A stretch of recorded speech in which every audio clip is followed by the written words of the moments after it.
నమస్కారం. అవసరం లేదన్నా. నా పేరు కప్పయ్య అండి. నేను శ్రీనివాసరావుపేటలో ఉంటాను. మాది హౌస్. అయితే ముందుగా నాకు ఏ రాజకీయ పార్టీకి సంబంధం లేదండి. అయితే శ్రీనివాసరావుపేటలో టీడీపీ పార్టీ అభ్యర్థిగా చెప్పుకుంటూ పేద ప్రజల్ని ఆసరాగా తీసుకొని మేము ఇల్లు కొంటున్నాం, స్థలాలు కొంటున్నాం అని చెప్పి జనాల దగ్గర డబ్బులు తీసుకొని మోసం చేస్తూ వాళ్ళు అన్యాయాలకి అక్రమాలకి పాల్పడుతున్నారు. అదేమని అడగగా మా ఇష్టం అని అంటూ మా పార్టీ, మా అధికార పార్టీ మా ఇష్టం అని చెప్పి దురుసుగా ప్రవర్తిస్తున్నారు. నేను వారి దగ్గర ₹1,00,000 ఎవరు? చింతకాయల రామారావు అనే అతను దగ్గర నేను ₹1,00,000 వడ్డీకి తీసుకోవడం జరిగింది. అయితే అతను నేను ₹1,00,000 ఇస్తాను నోటు ఇవ్వమనగా అతను 1,00,000 కాదమ్మా నువ్వు తీసుకుంది 6,00,000 అని చెప్పి అబద్ధం ఆడుచు దొంగ సంతకాలు పెట్టి ఫోర్జరీ చేసి నాకు 6,00,000 ఇవ్వాలి నువ్వు అని చెప్పి నాకు 6,00,000 ఇవ్వాల్సిందే అని చెప్పని దొంగ నోట్లు తీసుకురావడం జరిగింది.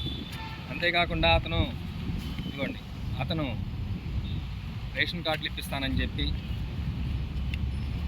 వితంతువుల పెన్షన్లు ఇప్పిస్తానని చెప్పేసి జనాల్ని మోసం చేస్తూ జనాల్ని అదే ప్రక్రియగా పెట్టుకొని అతను అన్యాయం చేస్తూ ఉంటాడు.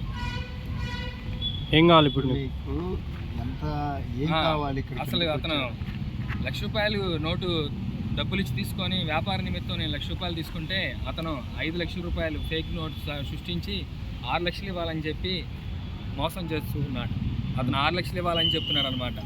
అది అతను రేషన్ కార్డులు ఇప్పిస్తానని చెప్పి వితంతువుల పెన్షన్ ఇప్పిస్తానని చెప్పి నన్ను 6,00,000 ఇస్తేనే ఇస్తానని చెప్పి 6,00,000 ఇస్తే నేను నోటు ఇస్తానని చెప్పి బెదిరిస్తూ సాగుతున్నాడు. నాకు న్యాయం కావాలని అధికారులు అతని మోసాలను అరికట్టాలని కోరటం జరిగింది. ఎస్పీ గారు పిలిచి మాట్లాడతామని చెప్పడం జరిగింది. అంతేకాకుండా అతను రేషన్ కార్డులు ఇప్పిస్తానని చెప్పి 3,000 రేషన్ కార్డులు ఇప్పించానని చెప్పి చెప్పడం జరిగింది. అతను 3,000 రేషన్ కార్డులు ఇప్పిస్తే ఊరకనే ఇప్పించలేదు. అతను ప్రతి రేషన్ కార్డు అప్లైదారుడి దగ్గర అతను లంచాలు తీసుకున్నటువంటి వైనం ఉంది. ఒక్కో రేషన్ కార్డుకి ₹3,000 తీసుకున్నటువంటి వైనం ఉంది. ఆఖరికి అతను వితంతువుల పెన్షన్లు ఇప్పించి 1000 మందికి పెన్షన్లు ఇప్పించానన్నాడు.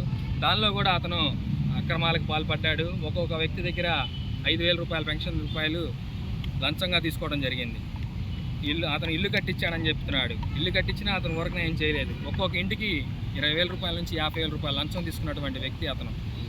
పార్టీని అడ్డం పెట్టుకొని అతను జనాల్ని మోసం చేస్తూ అక్రమాలకు పాల్పడుతున్నాడు. అదేమంటే దేనికైనా సై అంటూ బెదిరింపులు సాగిస్తున్నాడు. అతను మామూలుగా సినీ జీవితంలో మోహన్ బాబు ధర్మరాజుగా నటిస్తే అతను నిజ జీవితంలో ధర్మరాజుగా నటిస్తూ జనాల్ని మోసం చేస్తున్నటువంటి వైనం కనిపిస్తూ ఉంది. అతనిని అధికారులు ఖండించి అతని మోసాలకు అరికట్టాలని నాకు న్యాయం చేయాలని కోరుకుంటూ ఎస్పీ గారి దగ్గరికి రావడం జరిగింది.